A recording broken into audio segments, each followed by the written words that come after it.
one of the things I say a lot to people is don't wait to be led, because some people are waiting for permission. They are. As even in corporate, it's like, well, when my manager says blah blah blah, like, no, this is one of those things where if you're stuck or stopped, you're in a prison cell where you have the key. Like, you're not waiting for somebody to come and unlock a door for you. Welcome to You Belong in the C-Suite podcast. You are ambitious in life and in your career, but something is missing. You want to bring more of your passion to what you do. Because let's be honest, you pour a ton into your work, and it needs to mean more. I'm your host, Laura Eigel. I'm a mom, wife, PhD, coach, advocate, introvert, and indoor rowing fanatic. I'm passionate about living a life that's in line with my values. We'll give you the actionable tips and tools you need to lead with your values, make a difference, and have career success. The world needs more diversity and authenticity in the top jobs at organizations. Your leadership belongs there. You belong in the C-Suite.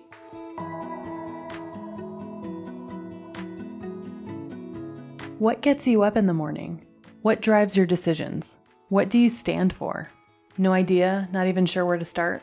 I use my values to guide my life and career. It's the basis of how I've built boundaries for myself and stuck to them. Are you ready to dig into what matters to you? Go to thecatchgroup.com to download your free values worksheet. That's thecatchgroup.com to download your free values worksheet to get to your core values and take action on what matters most.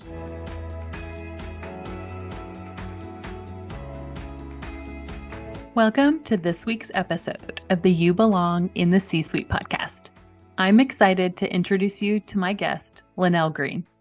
Lynell is a strategic management consultant and executive coach who specializes in unleashing leadership potential and cultivating a culture of leadership. With over 40 years of experience, Lynell has worked with clients worldwide, including prominent companies like Meta, Netflix, Twitter, Microsoft, and Hilton.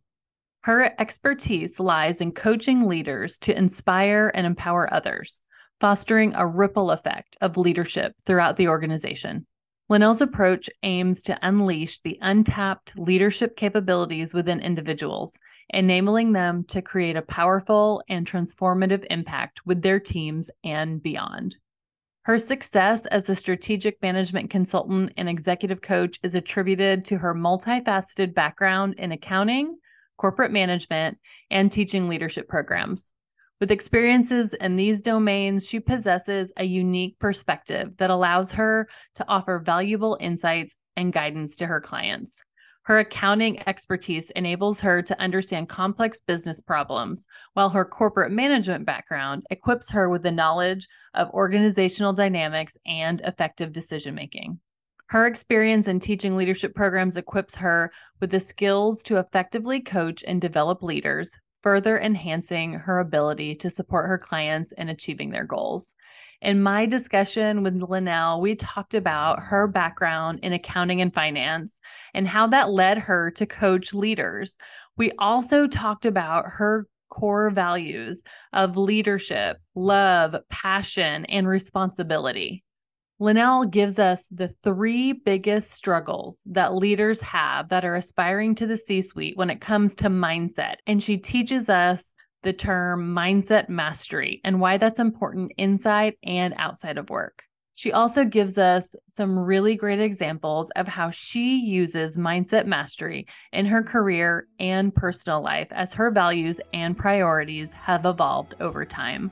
I know you are going to love this episode. Let's get started.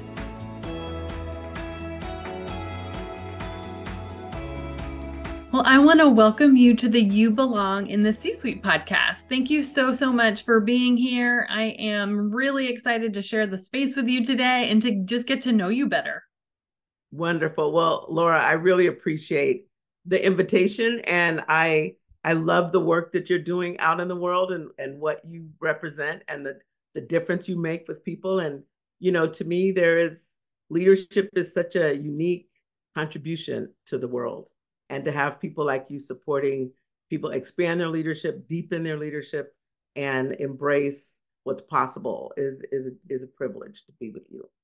Well, it is a privilege to have you. And I am just excited to get to know a little bit more about you. So I'm going to take it back. I'm going to ask you, tell us a bit about kind of pivotal moments in your career journey into where you got started, any pivotal life experiences along the way that have shaped career. I'd love to understand that journey.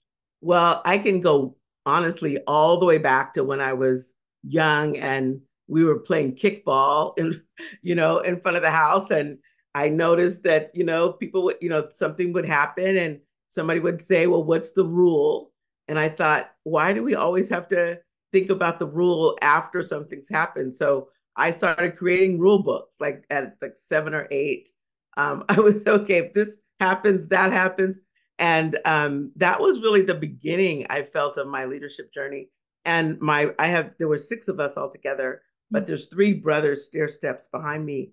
And I realized, wow, what if I could help them get themselves organized in the morning? Because I watched my mother even though she was doing, I'm sure, a great job, but for me watching, I was 9, and that I declared that it was going to be my job to make sure they got their homework done, that their clothes were washed and folded and put in their drawers. And I kept a chart on my wall in my room where they got a gold star if they had everything organized every day. And my dad would tease my brothers, like, what can you do with those gold stars? Your sister has you, jumping through hoops for gold stars. But I just noticed that every situation I was in, I looked for opportunities. I would not have labeled it leadership at the time, but I really was looking for how to make things simpler especially with groups, whether they're kids. And then as I got older, I continued to look for opportunities to lead. In high school, I think is when I first started running for office. And I saw that that was a way for me to influence more people and make a difference on a larger scale. In college, I ran for office every year. I was in some office, every single, year of my time in college.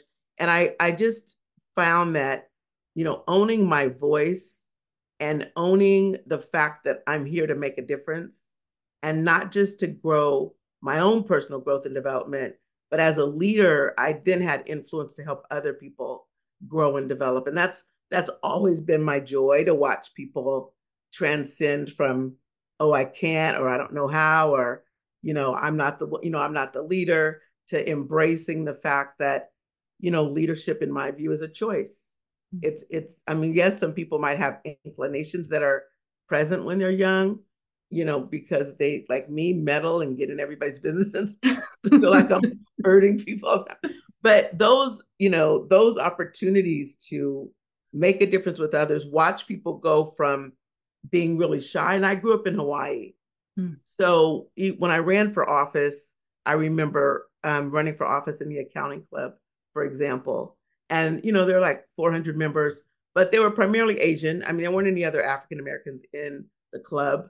And a lot of them like owned the fact that they were shy, and they were, family tradition, to be humble and all of that. And I said, okay, but listen, if you want to work for a CPA firm, or you want to be, a CFO or a leader of any kind, you can own that you have those tendencies, but you also want to give yourself permission to break out of those. So I would create all kinds of games and made things that had people have to get on the stage and playfully break through those, my own version of Toastmasters, improv games.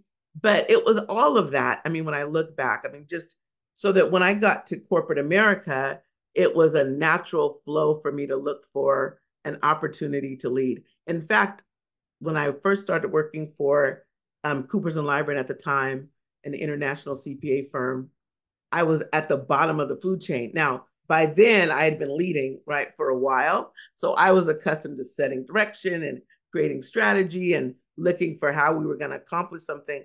So to go into an environment where you're being told what to do, and you have a checklist, and you have to account for every minute, really like every 15 minutes, so that they could build a client.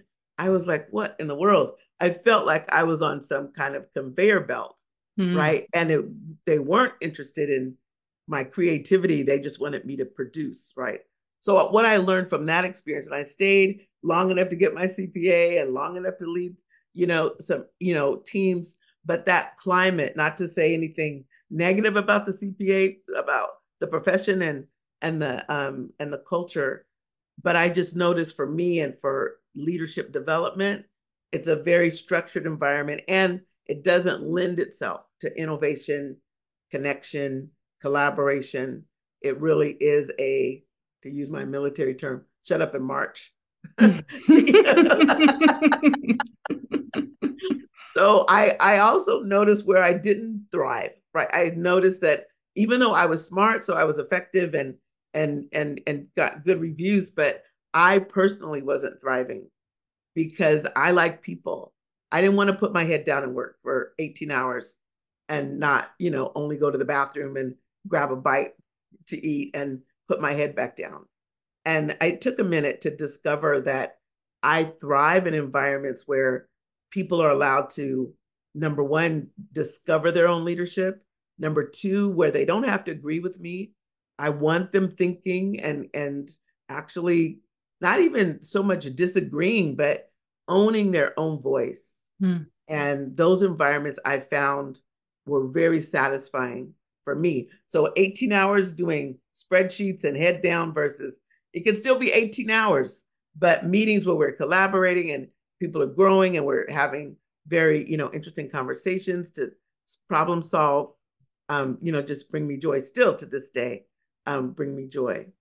I love it. So how did you transition from corporate into what you're doing now? And what was that like for you?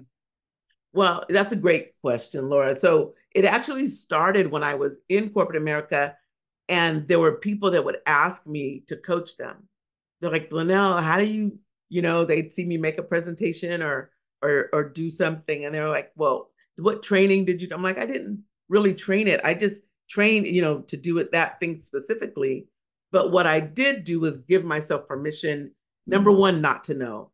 It's so interesting that the beginning of anything for me is to own the fact that you have to bring beginner's mind. Mm. You don't have to know. I saw so many people trying to pretend that they knew or trying to fake it till they make it or whatever. I'm like, why don't you just tell your manager that you don't know how to do that? And you want to learn. And this is what you see you need to do to learn it. And Yeah. then to give you so much time to learn it and come back and give you an opportunity to show that you've learned it. So I really fostered a culture of authenticity. And some of that is like being willing to say you don't know, which is sounds so simple, but it was really, my CFOs and who I was reporting to were kind of fascinated that bringing that culture brought out the best in people. There was a time that I had 40 people on my team, and to have everybody own their journey and they watched how productive we were and how much love was there, because that's one of the values that I treasure. I really do believe love conquers all, and I believe as leaders we can give ourselves permission to love the people around us, because at the end of the day we're only together for a season. That's And right. so why not Mm. give yourself permission to bring your best self forward. And I believe love gives us permission to do that. And then also give them a safe space, whoever, the members of your team, that they can then, bring their best self forward and feel safe to do that. I remember the first time one of the CFOs I was working for sat in on one of my meetings and was fascinated that we told each other we loved each other, and that, we spent time a few minutes at the beginning listening to people. Somebody had their dog die, and we, really just gave them time to say how they were feeling, a dog of 17 years. And he was just fascinated that really the meeting itself, in terms of the work to be done, people were more than willing to do the work, but they felt loved and cared for. And they were more than just like what I call an industrial age, productivity assembly line. That's right. So I heard you say some of your values, and that was my next question for you is I love talking about values. What values do you have that are your core values that have guided your work in life? You said, I feel like leadership is definitely one of them. You Yeah, tell me if I'm absolutely. wrong, though. You mentioned love It Yeah, also feels like connection might be one. absolutely. What others do you hold as your core values? I am adamant that people take responsibility for their journey. Mm, So responsibility. I just find that anytime you're playing the victim, you're making yourself smaller. Anytime you don't own your journey, the good, the bad, and the ugly of it, mm, then you're actually not giving yourself experience to the opportunity to experience life. So taking responsibility for your journey is, fundamental. I mean, my mm, team tells me that who I am is someone that wants people to be at the source of their life. Even mm, though I don't necessarily say it that way, but they say it that way. They're like, no, no, that is who you are.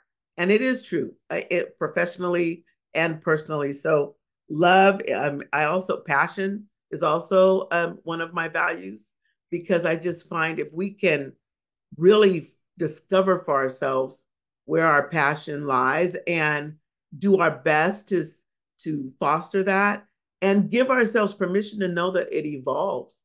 I mean, what you were passionate about in your 20s is not, I mean, I'm in my 60s, right? I mean, the stuff I cared about and was willing to like, put my stake in the mountain for in my 20s are very distinct things now. So mm, I think giving ourselves permission to allow our passions to evolve, but to stay true to them.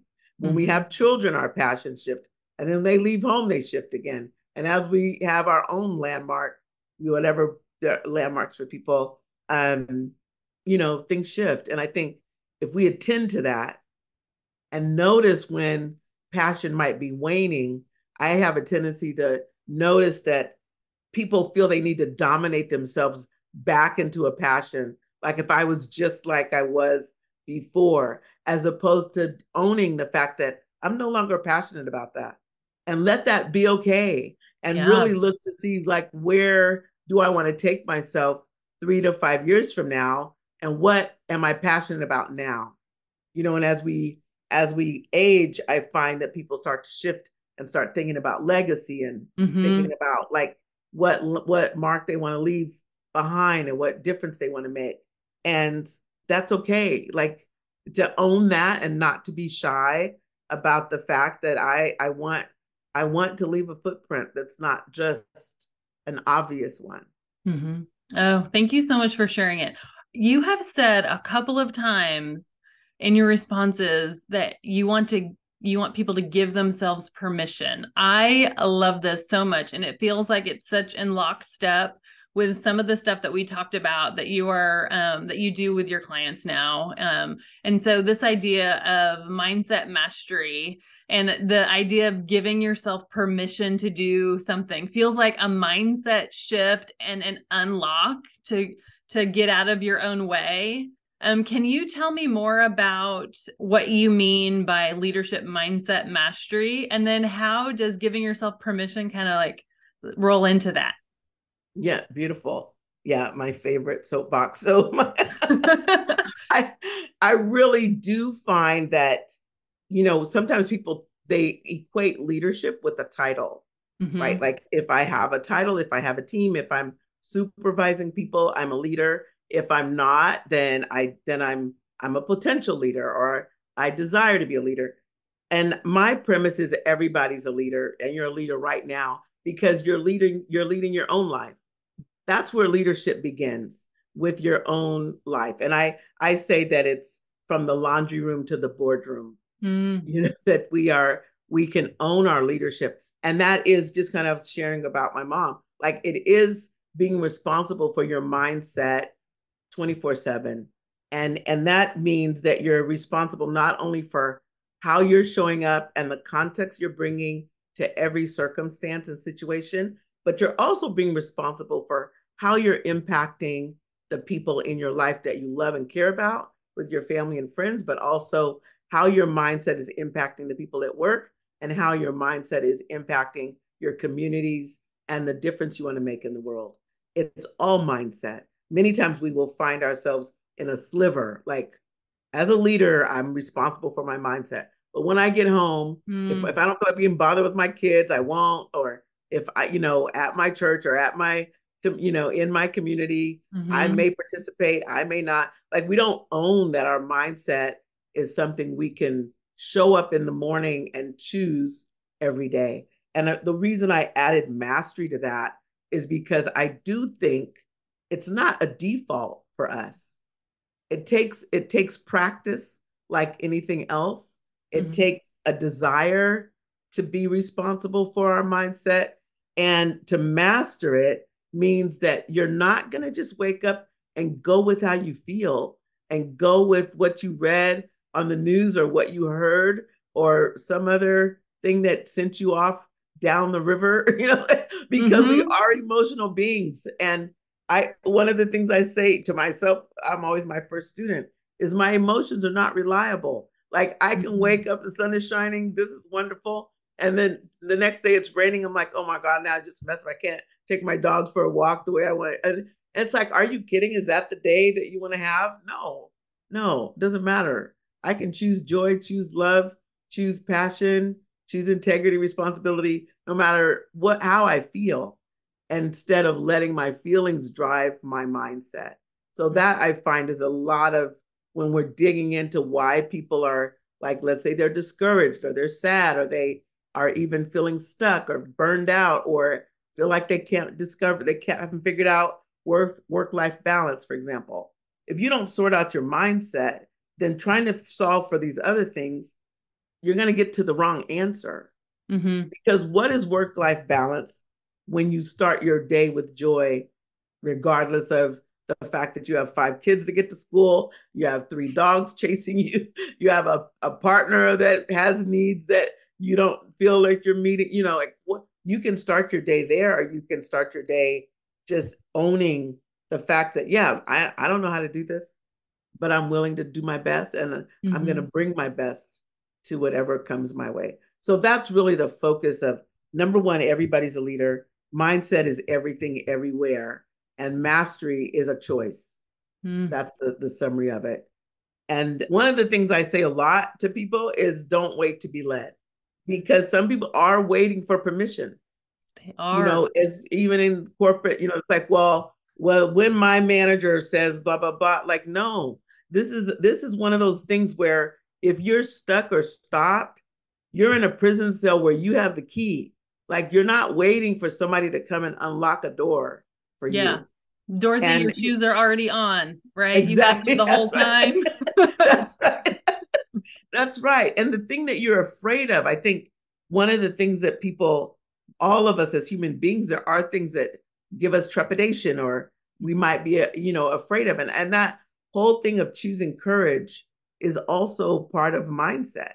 That, yes, if you're growing, there will be times that you're doing things you've never done before. And I'm a firm believer that, I'm sure you've heard, there's no growth in the comfort zone, and That's there's no right. comfort in the growth zone. Yeah. So if you want to grow, you're going to be uncomfortable, and Mm-hmm. you have to own that.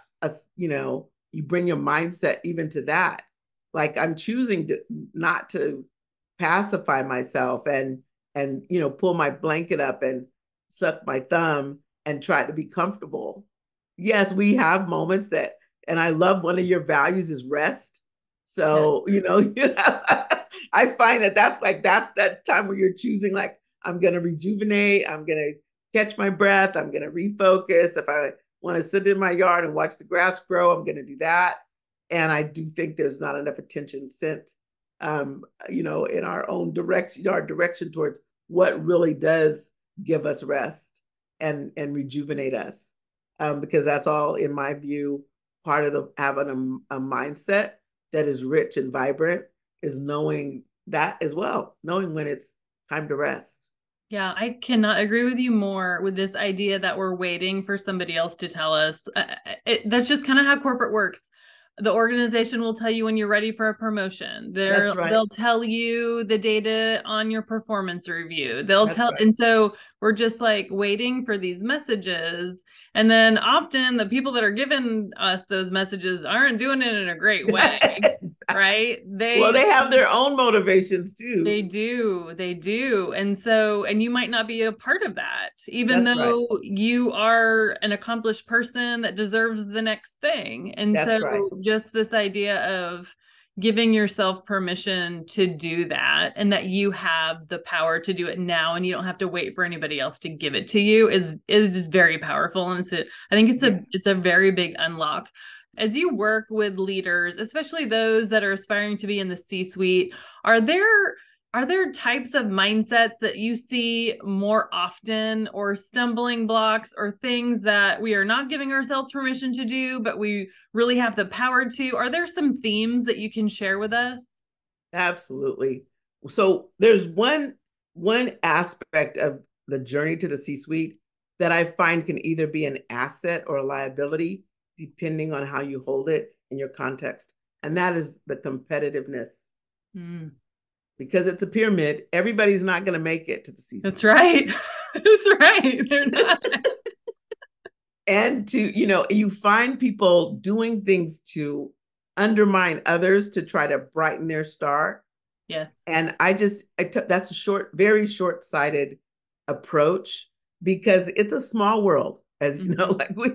those people that you are quote unquote stepping on to get to where you think is next, may show up in your next job, the next environment, or some other way. So I find managing your competitive nature, by the time you're knocking on the door of the C-suite, you're knocking on the door. Everybody's smart, everybody's creative, everybody has already read all the latest business books and has all the jargon down. Like, you are looking at your peers, and you have to really stay true to your own authentic leadership, as opposed to trying to transition to some competitive, someone like, that has their elbows out all the time. So Mm-hmm. that's one thing.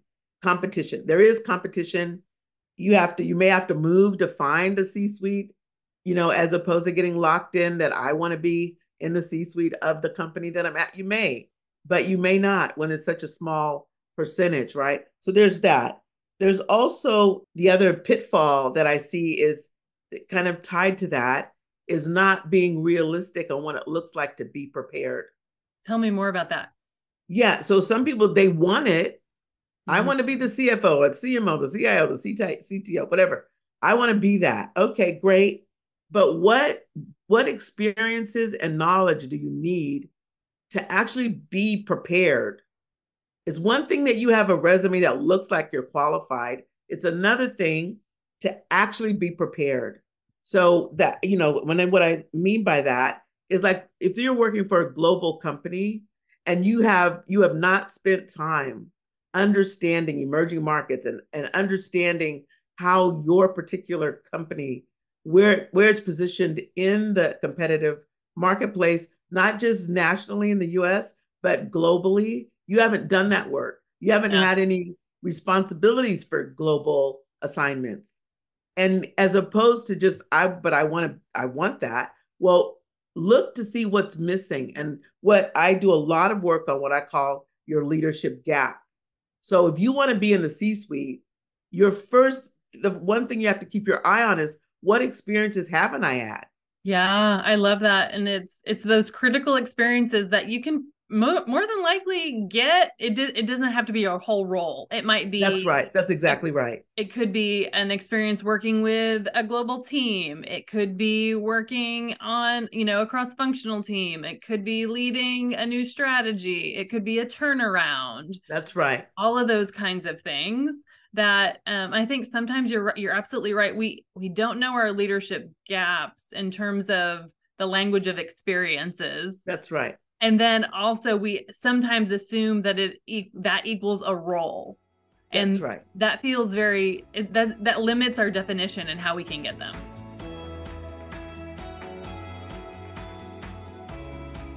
My award-winning book, Values First: How Knowing Your Core Beliefs Can Get You the Life and Career You Want, is now available in audiobook. Since the book released just last year, the biggest question that I've gotten from readers is, Is it available in audiobook? In this book, you'll get to hear my most pivotal career stories and some of the successes of my clients as you learn about the values first framework and how you can take action on your life and career. The audiobook is narrated by me. So if you love this podcast, you'll love the audiobook. Values First: How Knowing Your Core Beliefs Can Get You the Life and Career You Want is now available on Audible and iTunes.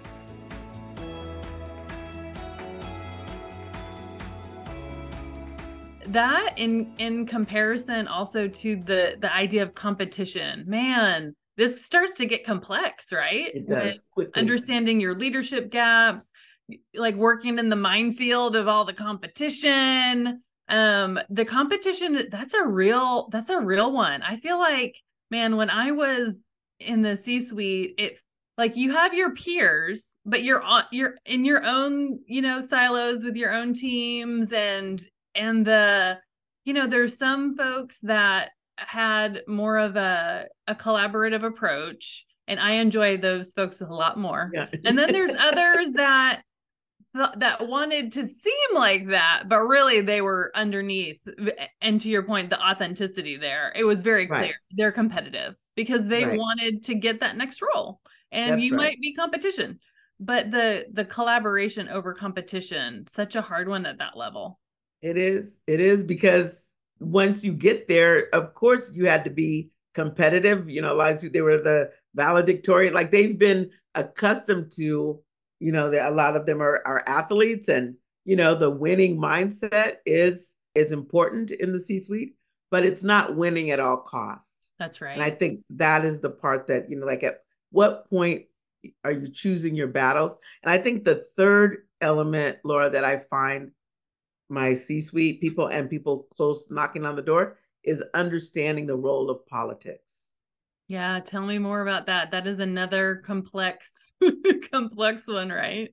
Yeah, it really is. It really is. I have one leader in particular comes to mind. She's such a sweetheart. She's a Harvard grad. She has an MBA, PhD. I mean, she's just really smart, but she trusts everybody. She takes what everybody says for face value, and she's always shocked when there's bad behavior. When somebody undermines somebody, or they say something nasty, or they say something that's untrue. And what a lot of the work I do with her, she's smart. She's doing everything. She has the experiences. She has global teams. She has like she's very intentional. Her education has her being very strategic. But that element of not understanding the political environment and understanding human nature, and everybody is not like you. That's right. And if that's the case, then for her, I would guess that she can't anticipate some of those things. She That's might right. get stuck when you said like That's she's right. always surprised. Yeah. That might put her off guard, right? That's right. Too. That's right. And so in those situations, it really is not everybody is like you. Most That's right. often, probably not like, probably the opposite, unfortunately, I know right? that's right. With the Yeah. competition and hidden agendas, or just blatant overt agendas of people running over each other, right? Yeah. I mean, it could be the Game of Thrones. And really what I find helps people is like some people are in this environment and it's a game. So it's just like if we were playing Monopoly, they wouldn't mind that you get sent to jail or that you lose a piece of property, or Yeah. if it's going to help them win.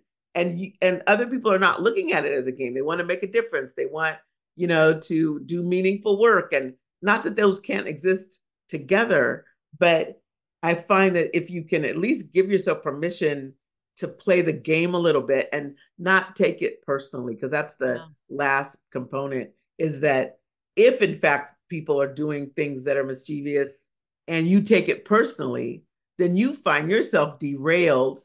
Yes. And from something that they did, which they've gone on. Yeah, They did they're continuing, they're performing, exactly, they're doing all the things they right. need to do, and you're stuck That's right. like wrapped around the axle. Yeah. That's exactly right. For Yeah. sure.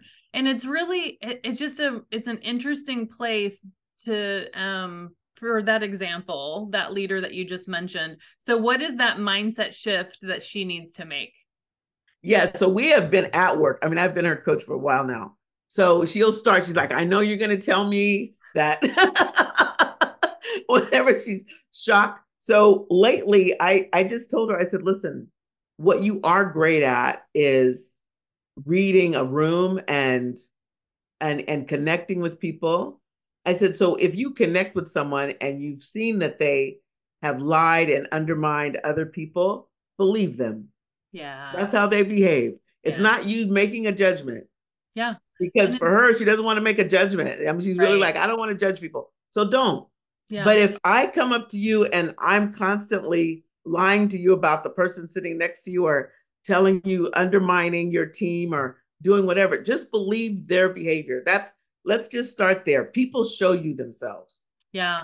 And then those are data points, right? It's That's almost like another, exactly right. she's great at strategy. She Yeah, probably uses data points in lots of things. So those are behavioral data points that she that's can then exactly right. interpret to help. And then, like you said, believe them That's right. as this is the behavior, even if that's not the behavior you would have. And That's then right. use that knowing that moving forward. How would you Yeah, do something differently moving forward? And then maybe you can start to anticipate it and that's then right. not be so derailed or shocked when the next thing happens, because the next thing will happen. The next thing it Yeah. is, it might be, they might be in the garage crafting that next thing like Yeah, as we that's speak. right. That's right. I think sometimes folks that are not as politically savvy, because they're not like that, it almost feels inauthentic for them. I've heard that before from some of my Absolutely. clients. Like it feels inauthentic to be able to like play the game or whatever. That's right. And so for that, I think the mindset shift is, okay, well, this is information, That's right? right. That's This is exactly right. information, and use it to make good decisions that benefit you and your team. That's right. That's And exactly so, right. yeah, and then at some point there might be a values misalignment if it gets like so egregious, right? There That's might right. be a cultural workplace culture thing that you might need to make a different decision on. Absolutely. Yeah, I mean, you bring up a great point because that whole culture, there is a leadership culture in every organization, as we know, and the higher up you go, so to speak, with responsibility, it shifts. So all of the stuff that the CEOs whispering about with, vision, mission, values, and sometimes you start getting closer to the C-suite. It's like I didn't that they get disenchanted when They the curtain do. is pulled back and they're Mm-hmm. like, oh wait, this is really what's going on. Yeah, I had a leader just the other day. I've been coaching her for a bit too, and she's, gotten higher in her career, and she's now seeing some of the inner circle stuff that she had never seen before. And she like that's the realization is, oh, this is the kind of stuff that I'm going to be seeing more of now. And it sometimes it's just the complexity. Sometimes it is the players, right? That's right. She's That's right. seeing more of those dynamics, who has more influence, who doesn't. That's right. um but the fact that she gets to see that now, then she gets to decide, is that in alignment of how she wants to lead and where she wants to lead and all that kind of stuff. But it gets messier. It does. It does get messier. One of the practices that I include with my leaders is that they are clear on their own stakeholder map. Mm, So that they're clear on all of the people. There are people that are influencing decisions and people that are making decisions. So you need to know who's making them. And you also need to know who's influencing them, which has nothing to do with the title. There's yes. influencers that are, sitting in the corner doing those spreadsheets, but they Yeah. have the word, they Yeah. have the ear of somebody that is going to make the decision and they're relying on their perspective. So you need to understand all of that. And I think that when we talk about the political landscape, understanding your own personal stakeholder map as a leader, and that's internal and external, so that you are not, shocked. If you spread yourself, when I say spread yourself, meaning take the time to get to know the players so Right. that you do have those data points and make sure they're accurate, right? It's not hearsay or somebody else's opinion, because somebody might say, oh, that person is can't be trusted. But what hasn't been said is that you did something that you couldn't be trusted doing, and they reacted to that. And those Right. people are at the microphone spreading nonsense. So you really do have to own your own interaction with people, your own experience, and give yourself permission to be surprised. Because there's a lot of gold in people. And sometimes the quiet ones, or the people that you were the least, I'm like, how am I, connected to, are the ones that become your allies, become, your you have alliances aligned. But you won't find that out if you don't take the time. Yeah, I love that. Give yourself permission to be surprised about somebody. That's beautiful. Very well said. So, as we think about mindset, I think I'd love to talk a little bit more about, if we're doing this, if we're able to shift mindset and master mindset, how does that benefit kind of everything? Because we're not just Yeah. at work, right? We're whole Yeah, humans that's right. with big lives. We care about lots of stuff. You can definitely care about work, but I hope you care more than just about work. That's And exactly so right. how does being able to master the mindset as a leader at work help you outside of work? Yeah, well, to me, our mindset is built on, what we've been talking about, values, Mm-hmm. right? So they're not two separate things, because your mindset is going to be driven by the foundation that you've laid. And so, for example, in my personal life, I lived in Southern California. I grew up in Hawaii, moved to Southern California to work, and I was happy. And then my parents started having health issues. My dad had a stroke, my mother fell and needed a few surgeries, and this happened, that happened. So I was flying back and forth, and I found that every time I came, I stayed longer. And I looked at my framework for decision making, whereas I had made the decision with my parents how I was going to stay connected. I had a little formula: Mother's Day, Father's Day, birthday, holiday, like I was operating inside of what I thought was, this is what a good daughter would be doing, and how she would show up. And then when their needs shifted, I had to step back and reevaluate. Okay, the framework I had and the mindset I had towards my parents, is that sufficient now? Right. And I realized that for me, how I operate, going back to when I was young and looking for opportunities to make things work and workability, that it wasn't working for me to be Mm-hmm. in Southern California. So I moved to Northern California strictly for that. I didn't know another soul in Mm. the town my parents lived in. But I moved here because my mindset was then like, I don't know how much longer they'll be here, but it is now a priority for me to make sure my parents are well taken care of Mm. until they breathe their last breath. And when I made that decision, it was easy. Then I'm moving, selling my house, doing the thing. Like, I moved up here. And then the house I live in, when my mom started to get dementia, they had moved to a senior living and the house was on the market for sale. This is their house. And once again, my dad says, well, you know, Lynetta, that's my mother's name. Every time she's in the house, she calms down. Mm. Can we take the house off the market, and can somebody buy it? One of the siblings. And so we can keep it for her. She Mm-hmm. can't live there. It's a 2-story house. It's a huge yard. It's a lot for 80-year-olds to take care of. So I once again went back to, like, would I move to this town given left to my own devices? No. But inside of my mindset and my framework for my parents, then I bought the house. There wasn't a whole lot of analysis when you have your framework and your mindset tied and grounded in your values. Mm. And right now, I know I shared with you earlier, like, my mom is now, I've been here now probably, I guess it's like close to 12 years now that Mm-hmm. I moved here to take care of them, and I've watched them, they're my parents, I mean, I'll say decline, but just age, it's a natural thing that Right. happens. And so my mom a few years ago was diagnosed with vascular dementia and Alzheimer's. So she has both. And Mm-hmm. both of those things operate differently. I, in my mind, initially was using them interchangeably, and the doctor's like, no, those are actually two very different things. So then I had to reset my mindset again, because my mom and I, my freshman year in college was her senior year. We Mm. were, when she waited to go back to school after we graduated from high school. Mm-hmm. And so I talked to her about everything. So when I noticed that she wasn't able to stay with me in a conversation, Mm-hmm. I grieved my friend. I grieved, I mean, I felt so selfish, honestly, at times. But I'm like, I'm losing my best friend. But I once again had to shift. Like the doctor said, it's gonna, she's right now like a 10-year-old. In a minute, she's gonna be like a 6-year-old. Right now, she's like a 1 to 3-year-old. And I had to shift my own mindset to say yes to this journey, get her the Mm-hmm. best medical care, not make it about me.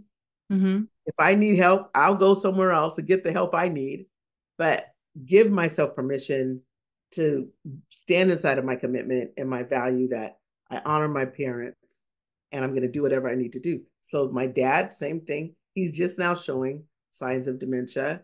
Mm-hmm. So, I'm starting that journey with him. So, I have my mom further along and then my dad where he is. And my mom is in the hospital now. And, the doctor told us yesterday that he expects to he asked does she have her affairs in order, and we're on the last leg here, and most likely we're going to discharge her to hospice. Mm-hmm. And as tough as that is, even in this very moment, being able to own the fact that I get to say what mindset I bring to this, and in all honesty, a couple of my siblings have not, in my view, my opinion, they have I'm clear. They get their own choice. I Right. don't get to vote. I don't get to say how they should behave, but it's disappointing. I'm giving myself permission to be disappointed in some of how my siblings are responding or not responding. And yet at the same time, not letting myself off the hook because I created my value system. I'm responsible for my mindset and how I show up. And part of that, kind of back to what we talked about with your value of rest, like what does rest look like when my mom's in the hospital? My dad is now having to move to a place where he can get a higher level of care, where I feel like an only child because my Mm-hmm. siblings are not participating. And how do I keep myself, bring joy to myself every day in reality, not just standing in the mirror telling myself to be that way. So one practice a few months ago, I decided, given what was going on, I needed another level of support. Yeah. So what I did was created a mastermind of all my friends around the world. It was my top 10 friends is what I did. Uh, And I had them all come together on a Zoom call. mm-hmm. And it wasn't that we didn't have a hard agenda. It was just, we're going to just be here for each other. And now, I mean, I was doing it kind of for fun, thought it might happen a couple months. It's been going on for months and months and months now. They're like, Mm-hmm. no, no, no, we're not going anywhere. And now they're spending time with each other and they're building bonds that go way beyond me. And I just said what had me do that is inside of my mindset of making sure I'm not waiting to be led. Like, Mm, I need yeah. more support. What am I waiting for? Like, it's not going to show up in an Amazon box, right? I have to I do wish stuff. it would. I wish it I know. would. 2 hours or less. I wish it would. Yeah. So a mindset is everywhere, right? I mean, for Mm-hmm. the things that go well in our life and the challenges we have to consciously. I mean, I'm very intentional about inspecting the mindset I'm bringing to everything that I Oh my do. goodness. I just thank you so much for sharing the history and your experience from the last 12 years up until yesterday. I think it's just so important that we talk about like all of this stuff. And really, it's a perfect example of how you're using those same frameworks and That's you're right. giving yourself permission to let them evolve because they need to evolve. That's And right. I think every single person listening to this is going to resonate with some part of that story because all of us are getting older, all of us change, our priorities change. But to your point, like you linked it back to the things that are most important to you, how you want to show up as a daughter, and then you shifted those frameworks, just like you did in leadership, just like you did playing kickball. Yeah, that's right. Well, I just want to thank you so much for you sharing your thought leadership and your personal experience. how should we stay connected to you? What's the best way to do that? Well, we're in the process of reinventing ourselves a constant, but just email me at lynellsplace.com. I mean, Awesome. I do quite a bit of like teamwork, just similar. My practice is similar to yours, working with corporations and executives and some one-on-one and some groups. But my commitment overall is that people continue to own their leadership journey and give themselves permission, yeah, to continue to craft it. Like it's never Mm. finished. I tell my leaders, like, once we finish with this framework, it's in pencil. Yeah. It's not engraved in stone. I love it. Well, again, thank you so much for sharing this space with us today. I've really, really enjoyed just hanging out with you today, Lynell. I've had a great time too, Laura. Thank you so much for the invitation and for the privilege to be with you today.